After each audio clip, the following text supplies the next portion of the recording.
I-share ko lang po sa inyo mga boss itong ating refrigerator na inverter 2 doors na bili natin to 23k. May previous ng dispan, mali 5 years na natin to ginagamit.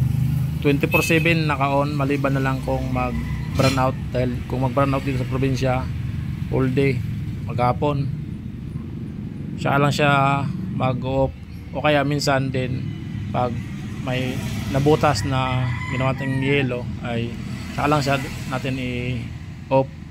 Pero madalas talaga siya 24/7. Kapag mahirap tanggalin yung yelo, ice, wag lang natin sungkitin ng anumang bagay para hindi agad masira ang ating refrigerator. Ito, nagtigas na yung nabutas, yung patak, ayan, tigas na siya, yelo na. Ginagawa natin dyan pag mahirap tanggalin yung ice ay ino-off muna natin at nilagyan ng tubig para mas mabilis matanggal yung yelo, para makapaggawa tayo ulit ng bagong ice. Mayroon naman yan dyan daanan sa ng tubig kung sakaling i-off mo. Yan. Maganda siya, matipid siya sa kuryente. Okay.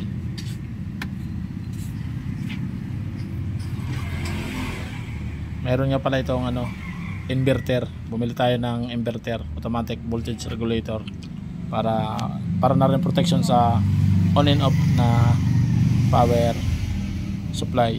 Ayan yelo na siya dyan. Bale na yan, 2 days na naka-open mula ng in-off natin, dahil nga nilinis natin yung freezer. Nakakalahati lang yung natin dyan sa thermostat. Ito, hindi pa nalinisan. Kalahati lang yung natin, adjust. Ayan.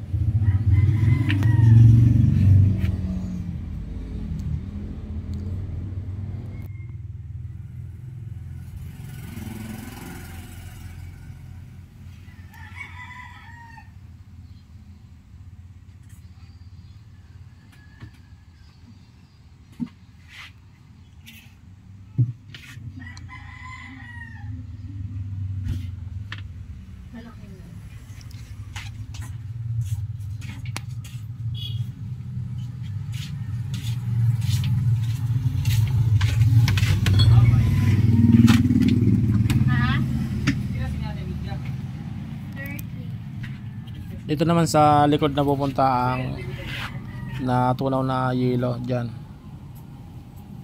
dito sa plastic.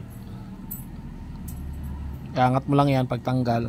Yung dalawa na yan nakasabit lang yan, angat. Tsaka mo na makuha yung lagay ng tubig. Ayan. Pag puno na, o kaya kahit hindi puno, basta kailangan lang dyan malinis. Ito hindi pa nalinisan, dyan na pupunta yung tubig na natunaw na yelo.